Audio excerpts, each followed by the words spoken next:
Hello అందరికీ welcome to గుమగుమలాడే వంటిల్లు. ఈరోజు రెసిపీ వచ్చేసి గులాబ్ జామున్ అండి. చాలా సింపుల్గా, చాలా టేస్టీగా, కొత్త వాళ్ళైనా పాత వాళ్ళైనా ఒక్కసారి ఈ కొలతలతో ట్రై చేయండి. మీకు గులాబ్ జామున్ కానీ ఇంకా సిరప్ కానీ కరెక్ట్గా సరిపోతుంది.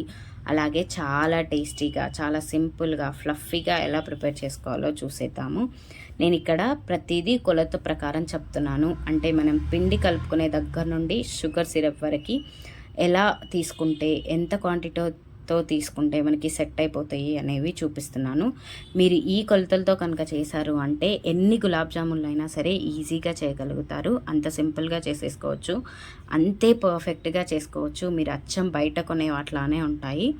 ప్రాసెస్లోకి వెళ్తే నేను ఇక్కడ బాంబినో కంపెనీ తీసుకున్నాను. మీరు మీకు నచ్చిన బ్రాండ్ని తీసుకోండి, కానీ ఇలా కొలత ప్రకారం తీసుకోండి. నాకు ఇక్కడ 1 కప్పు వరకు గులాబ్ జామున్ మిక్స్ అయింది. ఇక్కడ దీన్ని ఒకసారి ఇలా చేతితో తడిపి, అలాగే 1/4 కప్పు వరకు పాలను తీసుకోండి. నేను ఇక్కడ పిండి కలుపుకోవడానికి పాలను వాడుతున్నాను. మీరు కావాలి అంటే వాటర్ని కూడా వాడుకోవచ్చు.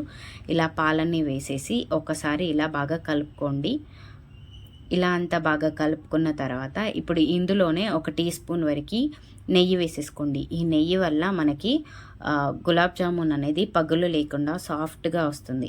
ఈ నెయ్యి ఇంకా ఈ పాలు అన్నీ బాగా మిక్స్ చేసి ఈ పిండిని చపాతీ ముద్దలా సాఫ్ట్గా కలుపుకోవాలి. ఒక 5 నుండి 10 నిమిషాల పాటు బాగా కలుపుకోవాలి. మనకి పిండి ఎంత బాగా కలుపుకుంటే బాల్స్ అనేవి అంత పగులు లేకుండా అంత సాఫ్ట్గా వస్తాయి. ఇప్పుడు మూత పెట్టి ఒక 1/2 అవర్ పాటు పిండిని నాననివ్వాలి.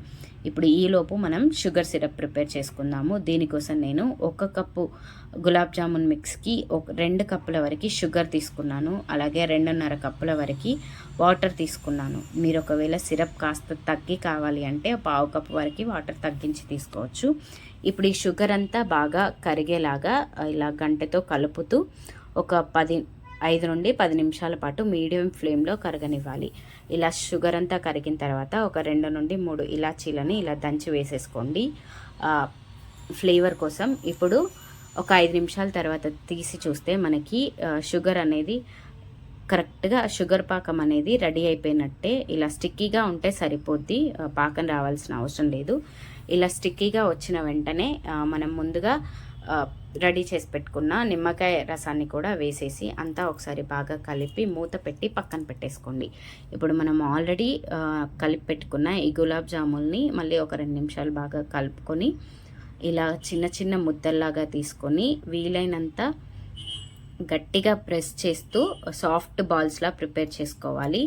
ఎంత చిన్నగా చేసుకుంటే పాకం అనేది అంత లోపలి వరకు బాగా పీల్చేస్తాయి అన్నమాట. పెద్దగా అయితే కాస్త టైం ఎక్కువగా తీసుకుంటాయి. మీరు క్విక్గా గులాబ్ జామున్ రెడీ కావాలి అనుకుంటే బాల్స్ అనేవి చిన్నగా చేసుకోండి. మనకి పాకంలో వేసిన తర్వాత పెద్ద సైజులో అవుతాయి కాబట్టి ఇలా వీటిని ప్రెస్ చేస్తూ సాఫ్ట్ బాల్స్లా చేసుకోండి, క్రాక్స్ ఏమీ లేకుండా.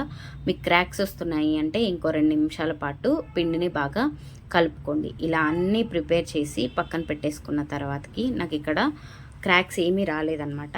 ఇలా పక్కన పెట్టేసుకొని స్టవ్ ఆన్ చేసి స్టవ్ పైన మీడియం ఫ్లేమ్లో ఆయిల్ని హీట్ చేసుకోండి. ఆయిల్ అనేది మీడియం ఫ్లేమ్లోనే ఉండాలి. హై ఫ్లేమ్లో ఉంటే మనకి పైన కాలి లోపల పచ్చిగా ఉంటుంది. లేదు, లో ఫ్లేమ్లో ఉంటే ఆయిల్ అనేది ఎక్కువగా పీల్చేస్తుంది.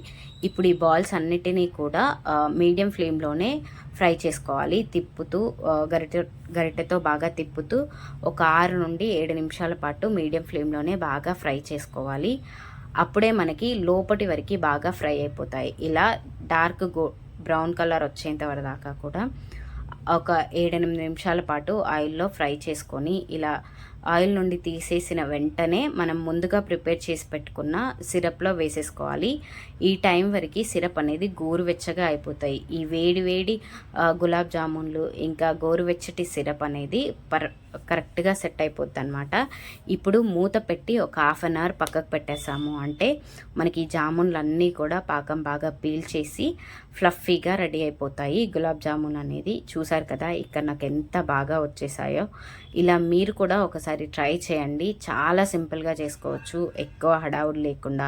అయ్యో సిరప్ తగ్గిపోయింది, పాకం సరిగా రాలేదు అనే అవసరమే లేదు.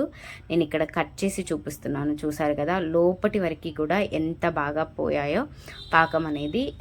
ఇంకా మీరు సిరప్ వద్దు అనుకుంటే మనం ఇలా జామున్స్ అన్నీ కూడా పూర్తిగా పాకం పీల్చేసిన తర్వాత తీసి పక్కకు పెట్టేసుకోవచ్చు. ఇవి వారం రోజులైనా సరే నిల్వ ఉంటాయి ఫ్రిడ్జ్లో పెట్టుకుంటే. ఇలా పెద్దగా ఉండే జామున్ అయితే కాస్త టైం తీసుకుంటుంది.